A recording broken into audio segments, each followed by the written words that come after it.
میرا بڑا بھائی جب ساری عمر بیرون ملک میں گزار کر وطن لوٹا تو اس کی بیماری سے میری بیوی اور بچے روز تنگ ہوتے اور مجھ سے جھگڑا کرتے۔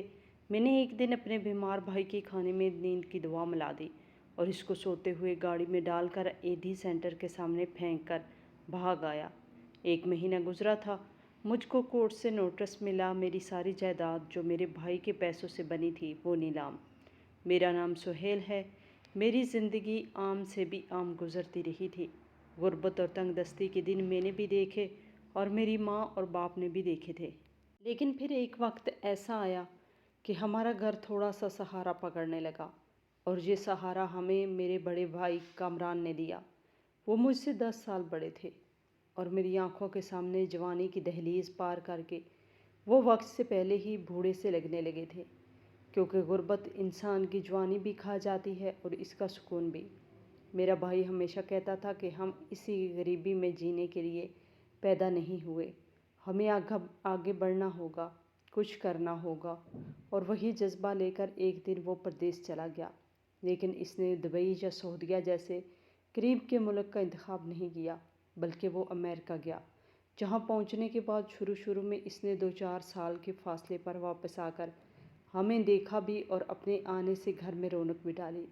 لیکن پھر اچانک اس کے آنے کا سلسلہ رک گیا اور اب تقریباً 10 سال گزر گئے تھے کہ ہم نے اس کو اپنی آنکھوں سے نہیں دیکھا تھا۔ ان 10 سالوں میں زندگی نے ہمیں بہت سے رنگ دکھائے۔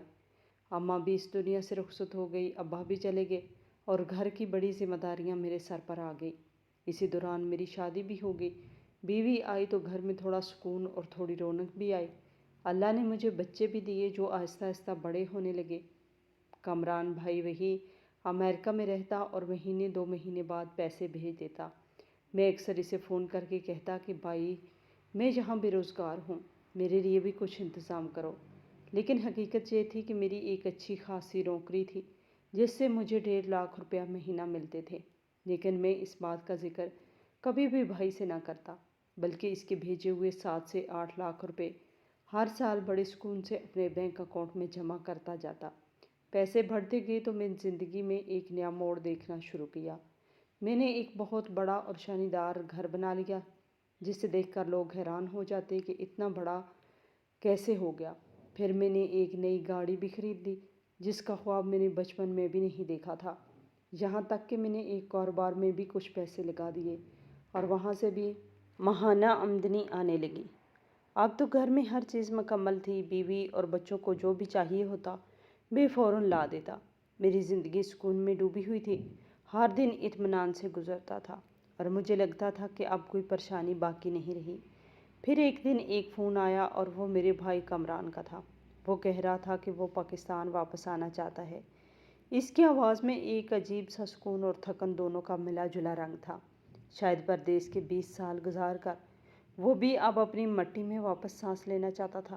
وہ بھی 50 برس کا ہونے والا تھا اور تنہا زندگی نے اس کو شادی جیسے رشتے سے بھی دور رکھا تھا۔ وہ شادی کا نام تک نہیں لیتا تھا، کہتا تھا کہ مجھے شادی نہیں کرنی، اب نہ وقت ہے نہ ضرورت۔ ہماری چند بہنیں تھیں جن کی شادیاں ہو چکی تھیں اور سب اپنے اپنے گھروں میں خوش تھیں۔ ان میں 2 تو سعودیہ عرب میں اپنے شوہروں کے ساتھ رہتی تھی، اسی لیے قدرتی بات تھی کہ بھائی نے ہمارے گھر ہی آ کر رہنا تھا۔ ابھی بھائی نے صرف آنے کا ذکر کیا تھا کہ میری بیوی نے چپکے سے باتیں شروع کر دی۔ وہ کیوں آ رہا ہے، یہاں کیا کرے گا؟ کہنے لگی پردیس سے کوئی خالی ہاتھ واپس نہیں آتا، ضرور اس کے پاس ڈھیروں پیسے ہوں گے۔ میں نے بیوی کو سمجھایا کہ وہ ایسے ہی تو نہیں آ رہا، جب بندہ امریکہ جیسے ملک سے واپس آتا ہے تو اس کے پاس کم از کم 80 لاکھ سے 1 کروڑ روپے ضرور ہوتے ہیں۔ وہ پیسے لائے گا، ہم ان کا استعمال کریں گے اور جب پیسے ختم ہو جائیں گے پھر دیکھیں گے اس کے ساتھ کیا کرنا ہے۔ یہ سن کر بیوی کے چہرے پر اطمینان کا ایک سایہ سا آیا اور وہ بولی کہ چلو ٹھیک ہے، بلا لو بھائی کو۔ پھر مجھے بھی اس کے آنے پر کوئی اعتراض نہیں۔ میں نے دل ہی دل میں سوچ رکھا تھا کہ جب بھائی کامران واپس آئیں گے تو ان کے پاس اتنا سامان ہوگا کہ گاڑی کی ڈگی بھی چھوٹی پڑ جائے گی اور باقی چیزیں شاید سیٹ پر رکھنی پڑیں گی۔ اسی خیال سے میں نے گاڑی لے جانے کا انتظام کیا، لیکن گھر سے نکلنے سے پہلے بیوی کو کہہ دیا کہ اگر وہ گاڑی کے بارے میں پوچھیں تو کہنا کہ یہ کسی دوست سے مانگ کر لائے ہیں، اپنی نہیں ہے۔